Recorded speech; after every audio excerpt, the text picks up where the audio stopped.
आप आओ जी। राष्ट्रीय अध्यक्ष को मिड में थोड़ा नीचे करिए, नीचे करिए फोन। आचार्य जी आ जाओ आप इधर आ जाओ ना। बोले कौन? ये अच्छा, थोड़ी आवाज ऊंची कर लीजिए कड़ाके वाली। स्टेज जी, आज क्या महापंचायत थी, क्या कुछ फैसले लिए गए? आज जो महापंचायत में फैसला लिया गया वो आपके सामने है। अभी सरपंच साहब ने सुनाया सभी को।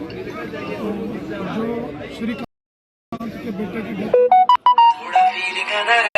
परिवार के एक बच्चे को नौकरी चाहिए। तो दूसरा, जो राजस्थान की पुलिस यहाँ तंग परेशान कर रही है उसको रोका जाए। तो अगर कसाई के मरने पर सरकारें उनको पैसा दे सकती हैं, 20-20 लाख रुपया दे सकती हैं, और नौकरियों की डिमांड कर रहे हैं। ये तो गो भक्त हैं, जान बचाने वाले हैं। वो कसाई जान लेने वाले हैं जिन्होंने लाखों गायों का कत्ल किया है। वो अपनी मौत बेमौत मारे गए हैं, भगवान ने उनको सजा दी है, जिसका जिम्मा गोरक्षकों के ऊपर मढ़ा जा रहा है। पर हम घबराने वाले नहीं हैं। अंत तक जमीन से लेकर के सुप्रीम कोर्ट तक हम लड़ाई लड़ेंगे। तो हमारे एक पत्रकार साथी है, वो गोरक्षा के लिए धरने पर बैठेंगे। क्यों धरने पर बैठेंगे? क्योंकि गौओं की हालत बुरी हो रही है, वो सड़कों पर घूम रही है। देखो, हमारी तो शुरू से ही यही लड़ाई है। नहीं होनी चाहिए। हम जगह जगह बहुत शहरों में प्रदर्शन भी कर चुके हैं, सरकार को मेमोरेंडम भी देते हैं। ये सरकारों का काम है। सरकार को ये जल्द गौमाता को गौशाला में पहुंचाना चाहिए। आयोग किस लिए बनाए हैं? कोई राजनीति करने के लिए आयोग थोड़ा बनाए हैं। आयोग बनाए हुए हैं, उनको तनख्वाह मिलती है, गाड़ियां मिलती हैं। सरकार का लाखों रुपया आयोग के मेंबरों पे खर्च होता है। तो सरकार को चाहिए गौ माता को वो अंदर करना चाहिए गौशाला में। नहीं तो गोरक्षा दल भी जगह जगह इसके लिए प्रोटेस्ट करने के लिए बैठा है। अध्यक्ष जी, ये अध्यक्ष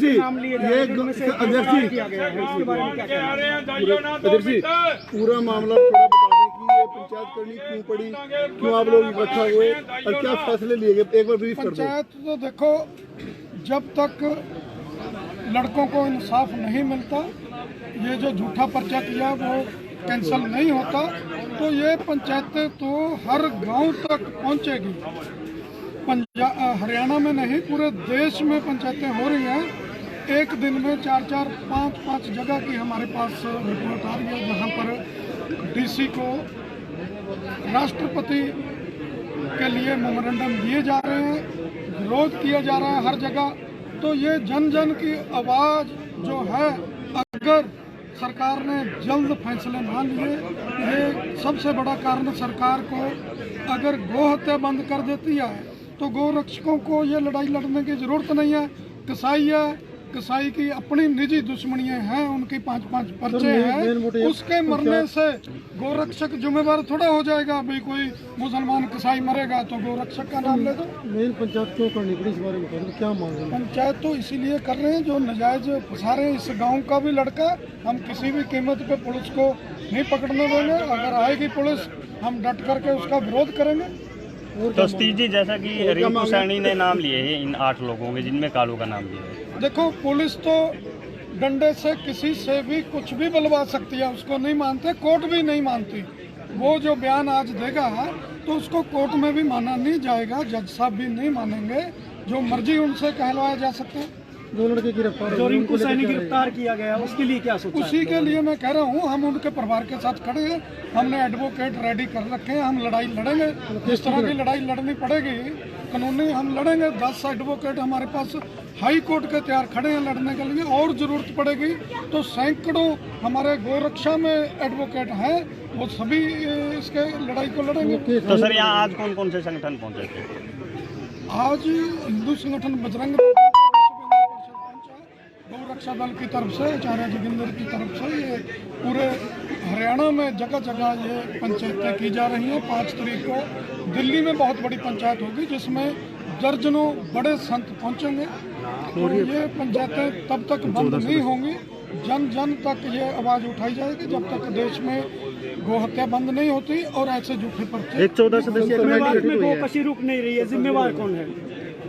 मैं तो कहूँगा सरकार जिम्मेदार है, सरकार का काम है इसको रोकना, पर हम भी हाथ पर हाथ धर के नहीं बैठेंगे। अगर हमारी आंखों के सामने गौ कट रही है तो हम चुप करके नहीं बैठेंगे। हमारी लड़ाई पहले से भी ज़्यादा तेज होगी और लड़ेंगे। सरपंच साहब, गांव की तरफ से क्या फैसले लिए गए इस पंचायत में?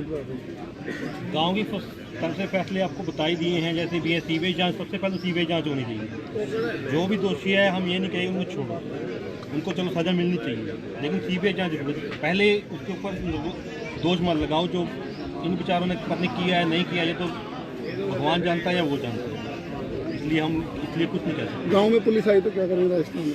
हाँ जी, अगर गांव में पुलिस आती है तो राजस्थान पुलिस आती है ऐसे कैसे आ जाएगी पुलिस? तो किस तरह का फैसला लिया जाएगा? अगर गांव में पुलिस आना चाहती है, पंचायत को नंबरदार भी है और वो भी है, क्या कहते हैं, चौकीदार भी है, उनको बता के फिर आएगी, वैसे नहीं आएगी। भाजपा हिंदुत्व और गाय के नाम पर वोट मांगती है, केंद्र में सरकार भाजपा की है, उनके बारे में क्या कहना है? मैं तो यही कह रहा हूँ, जो उनका सिक्का चलना था चल चुका। अब 24 का इलेक्शन है, कोई भी हिंदू बर्दाश्त नहीं करेगा। उसके साथ अब झूठा वादा किया। तो हमारी एक बहुत बड़ी सभा जो दिल्ली में होने जा रही है, नवंबर के महीने में है, गोपाष्टमी के दिन।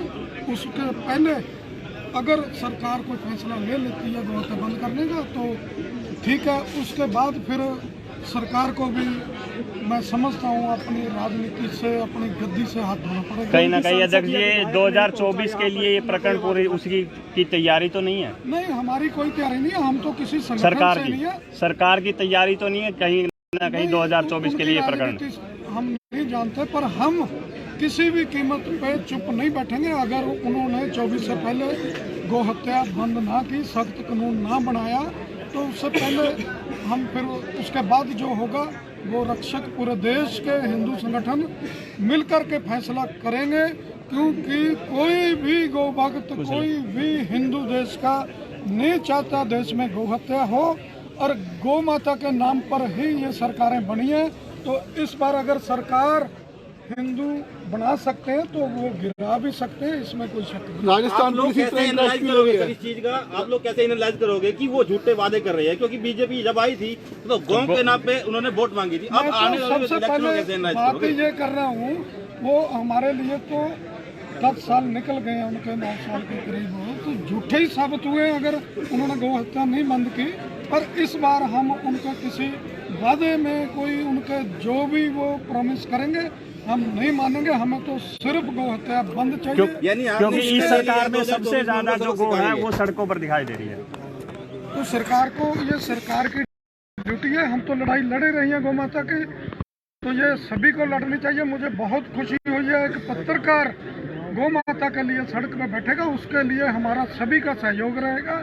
जरूरत पड़ी तो गौ रक्षा दल भी उसके साथ जाकर आप लोग अपने लेवल पे क्या कर रहे हो? जो गायें अपनी गायें सड़कों पे घूम रही है, ये आप सरकार अपने लेवल पे क्या कर रहे हो? हमारे लेवल पे तो हम देखो, हमारा जो हमारी गौशालाएं हैं गौ रक्षा दल की, उसमें हम जो गायें पकड़ते हैं कसाई से, हम उसको रखते हैं, संभालते हैं। और जो जिम्मेदार लोग सड़कों पे दूध पी करके छोड़ देते हैं, इसकी ड्यूटी सरकार की है। सरकार ने आयोग बना रखा है, उनके पास फंड आते हैं, इसके लिए अलग से फंड है। वो गौशाला नहीं बनाए, उनको रखने के लिए भीड़ पड़े हैं, जंगल पड़े हैं, बहुत खाली गौ चरांद की लाखों एकड़ जगह देश में पड़ी है, वहाँ पर गौशाला बनानी चाहिए। गायें सड़कों पे घूम रही है, गौ चरांद सरकारी लोगों ने समझ लो, सरकार ने समझ लो, प्राइवेट लोगों ने दबा रखी है, उनको सरकार को खाली कराना चाहिए। आप सचेत करते हो समय समय पर सरकार को? हमारे शहर में, हमारे गांव में इस तरह की समस्या आ रही है। हम यही लड़ाई लड़ रहे हैं, हमारा काम ही गौ माता के लिए है। हर शहर में, हर गांव में, हर स्टेट में हमारे जो गौ रक्षक हैं यही आवाजें उठाते हैं। मगर सागर तो साबित होता दिख नहीं रहा, क्योंकि हर शहर में, हमारे उत्तर हरियाणा में, अगर हम बात सुन लीजिए, अगर हम उत्तर हरियाणा की बात करें ना, एक एक गाँव शहर के अंदर, एक एक गाँव शहर के अंदर 50-50, 100-100 गायें सड़कों पे निकाल दी जाती है गर्मियों के दिनों में। उसके लिए क्या कदम है? मैं तो बार बार कह रहा हूँ, ये सरकार का कार्य है। आप सरकार का विरोध करो, हम भी कर रहे हैं, आप भी विरोध करो। आचार्य मेरा सवाल आपसे है, मामन खान खुले तौर पर कहते हैं कि आप लोगों को मेवात में घुसने नहीं दिया जाएगा, क्या रणनीति बनाई गई है? रक्षा दल की तरफ से मेडिकल भी है, गौशाला भी है, मेडिकल है। मामन खान ये बोलता है कि मेवात में हम गौ रक्षकों को नहीं घुसने देंगे। देखिए, एक तो ये बात वो गलत बोल रहा है। यदि वो इस देश का नागरिक है तो तो उसको कोई अधिकार नहीं है बात कहने का कि वो किसी भी नागरिक को ये कहे कि यहाँ नहीं घुसने देंगे। इसका मतलब वो गैर कानूनी बात कह रहा है और उसके खिलाफ पर्चा दर्ज होना चाहिए। सरकार को एक्शन लेना चाहिए कि वो सरेआम ये हम गोरक्षा के लिए मेवात में नहीं पूरे देश में कहीं भी जा सकते हैं। भारत में 6 संविधान में एक प्राणी को, एक व्यक्ति को 6 अधिकार दिए गए, उनमें एक अधिकार है आप किसी भी प्राणी की रक्षा कहीं भी पूरे देश में जाके कर सकते हैं।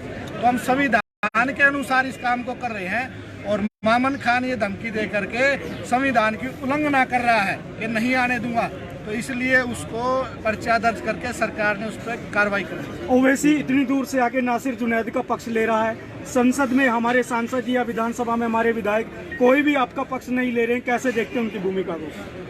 देखिए, जो असदुद्दीन ओवैसी यहाँ करके गो तस्करों का सहयोग कर रहे हैं, उनका पक्ष ले रहे हैं, और हमारे यहाँ के विधायक गो भक्तों का पक्ष नहीं ले रहे हैं, तो मैं नहीं, इस पूरे हरियाणा की जनता 87 विधायकों को अच्छी तरह देख भी रही है और समझ भी रही है।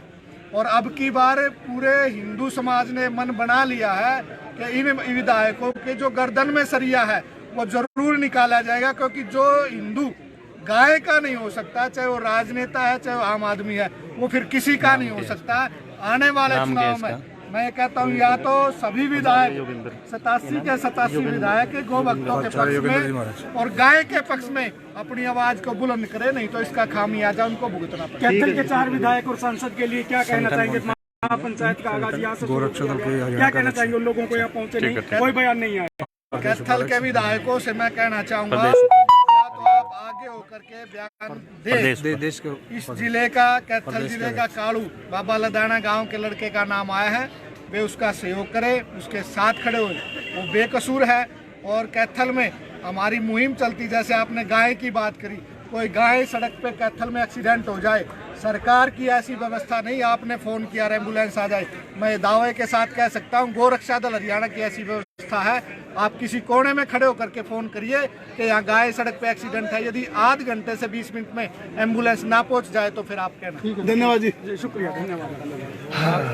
आपका भी बहुत बहुत धन्यवाद।